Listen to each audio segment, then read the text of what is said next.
안녕하세요. 2019년 12월에 시작된 코비드-19는 1년 반이 지난 지금까지도 우리나라에서 개선이 될 기미가 잘 보이지 않고 있습니다. 코비드-19는 바이러스 감염증이고 백신을 통해 집단 면역이 형성되어야 어느 정도는 안심을 할 수 있을 텐데요. 세계 대부분의 인구가 모두 백신을 접종을 마치기까지에는 상당한 시간이 소요될 것으로 예상이 되고 있고 변이 바이러스에 대한 걱정도 완전히 해결이 된 것은 아닙니다.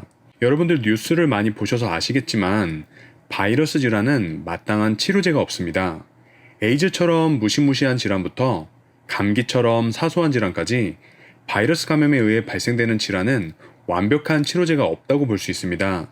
결국 바이러스 감염에 의한 질환은 우리 면역력이 몸속에서 바이러스와 싸워서 이기는 것 말고는 특별한 치료 방법이 없습니다. 아니 무슨 말이냐, 내가 어저께 약국에서 감기약도 지어 먹었고 타미플루라는 독감 치료제도 처방받아서 먹었는데 바이러스 치료제가 없다니 그게 무슨 말이냐 하실 텐데요.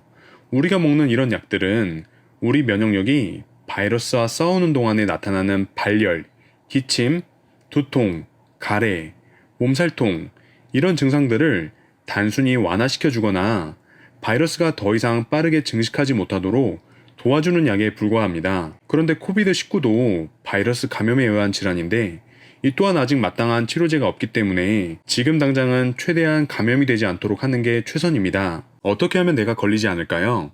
면역으로 방어해서 감염을 막는 수밖에 없습니다. 백신 접종도 시작됐지만 백신을 맞는다고 해도 계속해서 조심해야 합니다. 그런데 이 면역이라는 것이 누구에게나 있는 것이지만 그 능력이 다 똑같은 것이 아니고요. 나한테 있는 면역의 상태도 시시때때로 달라집니다. 그렇기 때문에 바이러스와 대항해서 싸울 만한 면역력이 약한 영유아나 노인분들, 그리고 면역 저하 상태인 성인들은 방어하는 힘이 약할 수 있기 때문에 특히 더 조심하고 관리해야 되는 것입니다. 바이러스에 감염되지 않으려면 집 밖에 안 나가고 사람 안 만나고 사회활동을 전혀 안 하고 이렇게 고립된 생활을 하면 그나마 감염 확률이 낮아질 수는 있습니다. 하지만 현실적으로 이런 고립된 생활을 한다는 것은 불가능합니다. 결국 기본적으로 면역력을 길러서 언제든 바이러스가 내 몸에 들어왔을 때 공격해서 무찌를 수 있는 힘을 키우는 것이 필수입니다. 건강의 기본은 면역입니다.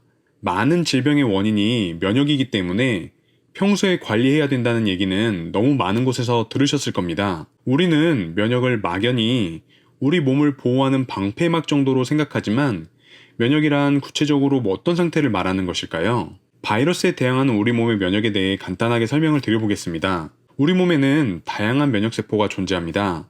이 중에서 암세포라든지 바이러스에 감염된 세포라든지 이런 비정상적인 세포를 정상적인 세포와 구분해서 죽이는 세포가 있는데 바로 NK세포입니다. NK세포는 내추럴 킬러 세포의 약자인데요. 우리말로 하면 자연 살해 세포입니다. NK세포는 우리 몸의 면역력에서 최전선에 있는 군대라고 할 수 있는데요. 우리 몸에서 매일매일 수천에서 수만 개씩 생성되는 암세포나 바이러스와 세균에 감염된 세포를 거의 제일 먼저 죽이는 역할을 하기 때문에 그렇습니다. 면역세포들이 제 역할을 해서 잘 싸우고 있는 상태, 그래서 매일매일 생겨나는 암세포를 제거하고 건강을 유지할 수 있는 상태가 면역력이 좋은 것인데요. 면역력이 좋은지 나쁜지를 나타내는 척도 중에 하나가 바로 이 NK세포입니다. NK세포는 누구에게나 존재하는데요. 이 세포들이 얼마나 활성화되어 활동을 하느냐를 나타내는 활성도가 중요합니다. 건강한 사람은 이 NK세포의 활성도가 높습니다. 이 세포들이 유해한 세포들을 없애는 자신의 역할을 제대로 수행하고 있다는 것입니다. NK세포의 활성도가 높을수록 여러 가지 감염이라든지 세포의 돌연 변이를 조기에 진압할 수 있습니다. 그런데 이 NK세포의 활성도는 노화가 되면서 자연스럽게 떨어집니다. 20대의 최고치에 이르다가 나이가 들면서 점점 저하돼서 60세의 절반으로 80세에는 3분의 1 수준으로 줄어들기 때문에 나이가 들수록 NK세포의 관리는 더욱더 필요합니다. NK세포가 활성화되어 있는 사람은 병에 걸릴 확률도 낮은데요.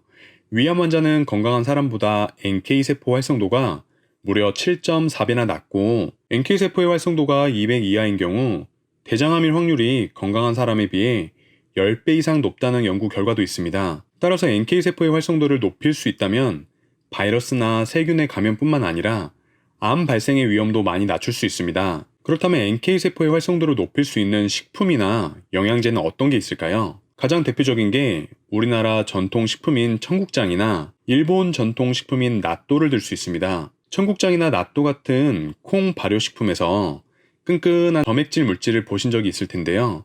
이 점액질 물질에 아주 극소량 들어있는 것이 PGA라고 하는 폴리감마 글루탐산 성분인데요. PGA에 칼륨을 결합시킨 PGAK, 폴리감마 글루탐산 칼륨이라고 하는 성분이 NK세포의 활성도를 높여주는 효능으로 최근 주목받고 있는 성분입니다. 순도 99.8%의 고순도 정제 물질인데요.